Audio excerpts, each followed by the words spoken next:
Hi, y'all. Welcome back to Jane's Crazy Life. You want to know what frustration is? Frustration is ordering something expensive and then waiting for the delivery and then realizing that somewhere, someplace, somebody made a mistake, even though you gave them your physical address.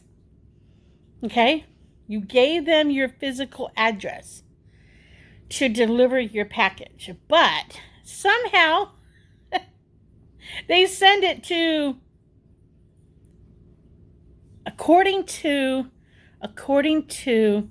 my little thing on my phone, it says it went someplace else. Okay, when I called the company, and thank goodness it was not the it's just some cables for the item. It's my solar generator. I got the panels and I got the solar generator, but I need the cables that connect everything. So I can't plug and play yet. Oh my goodness. So all day I've been waiting for this delivery, and to the point where I think I drove UPS crazy. But I didn't realize that I get so confused sometimes, and they say everybody else does too. The UPS and the USPS.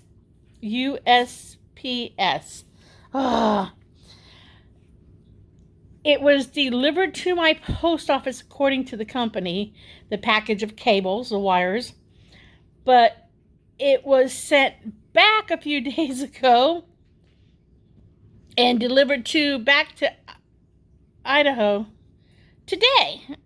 So, but like I said, my map app says that it was delivered to another place in town, and I'm like, I'm not that place. So I just got off the phone.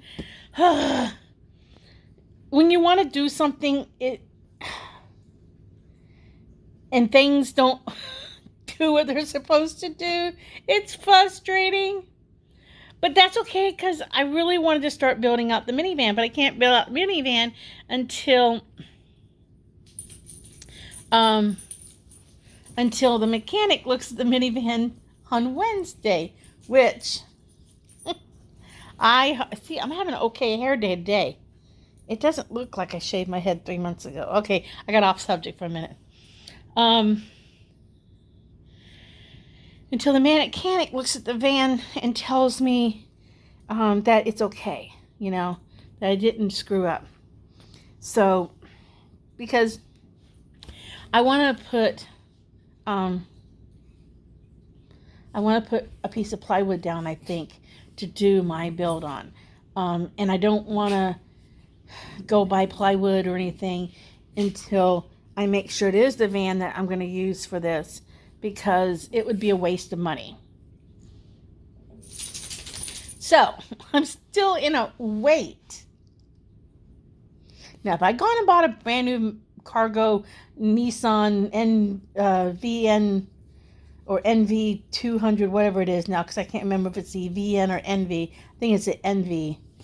That would be no problem. I'd just go get it, put the plywood down, start my build, boom, be done, and have this already started. Wouldn't have to wait on a mechanic to look at the van. But I didn't do that. I did not buy a new van for this. So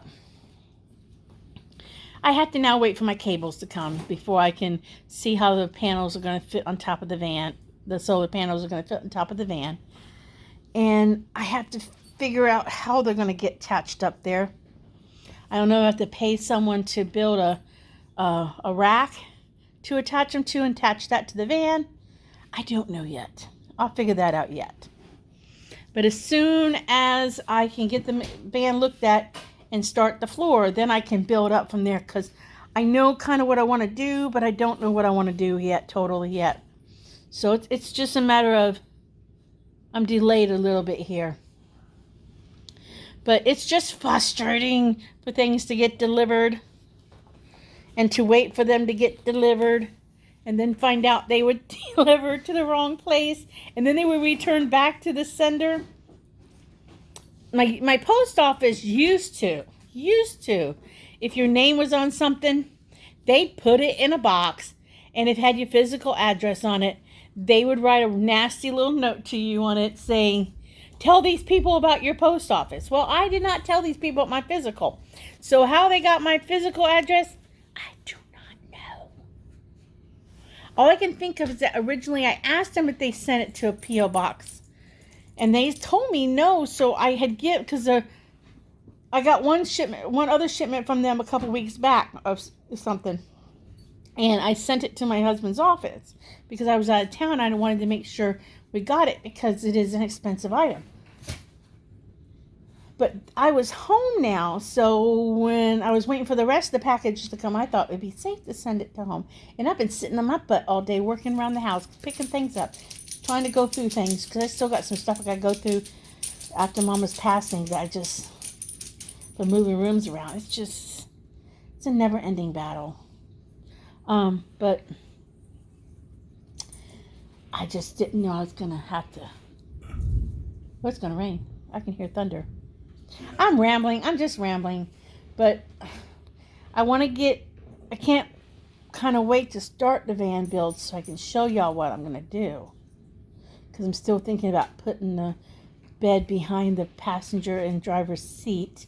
I've been watching a couple more videos of what other people have done. Still not nervous about doing it. Looking over hubby. And then I get nervous about doing this. Because I'm not scared to go travel by myself. The only scary part about traveling by yourself is if you got hurt or sick or something happened, you're by yourself. That's the only thing. You know, I'm not scared about the van breaking down, that kind of thing, because I got Good Sam's and I got AAA, and you can always rent a car and come home. I'm not worried about that. I even thought, since it's an older van, taking the title with me. That way, if something bad happened, there was an accident and it got totaled or something, or you know, if something happened and I couldn't bring it home, I could sell it out wherever I'm at, rent a car, and then get my butt home and go from there. So, you know, I'm not really worried about that. I'm going to probably try not to do a lot of way off the road kind of isolated, desolated areas at first by myself until I get to know the vehicle to make sure, you know. But I don't know. I'm not scared. I'm not nervous, but yet there's always that little bit that if you think about it hard enough, you might. But I don't want to scare myself out of doing it. Husband over there grinning at me. Because I ran into a lady who I used to do her hair a long time ago. I always thought this woman was unique. Miss Carol was unique. She was quite a character. And I run into this lady every once in a while. And yesterday I ran into her at, my son started a new job and he was in orientation, and he called me to tell me he was done with orientation, and we both were in town, and I'm like, you want to meet up and get a bite to eat? Because I knew that the hubby and the daughter were off running around doing their thing. So I met up with the son, and this woman walks into Arby's, and I'm like, oh, hey, lady, I always run into her places. I'm always running into Miss Carol places. So she told me, when I told her what I was up to, she goes, oh, do it. So I got a lot of female people who have been like, you got to do this, like supportive of it. So like I said, I'm not scared to do it, but it's a little nervousing. See, that's a word in my language. There's a little, if I think hard about it, I get a little nervous, but I still am going to attempt it. I just hope that if I get on the road a few days and then I get chicken shitted and I come crawling back home real fast, the husband doesn't get upset with me for what I've spent money on, what I've put on the credit card that he's paying off, because he just has to realize I got scared it. I got chicken shitted on. So we'll just have to wait and see. All right, so like I always say, enjoy the craziness of life, because when you tell a friend about it, you might just laugh. Hopefully within the next next couple of videos, I can start showing you some of the stuff I got for the van build, and I can start showing you the van build. I can't do nothing until after Wednesday, because I'm still waiting on the mechanic to give me the okays on the mechanical part. So we'll go from there. If it's bad news from the mechanic, then I have to do a I was an idiot video. Husband grinned. Not that he thinks I'm an idiot, because he doesn't. He loves me. He says being married to me has been a ride. A wild ride. A wild ride. And he's had 32 years of it, because we celebrate our anniversary on this 5th of September. So I told him, buckle up, baby. It's only going to get wilder, because I'm going crazier. All right, again, bye, y'all. See you in the next video.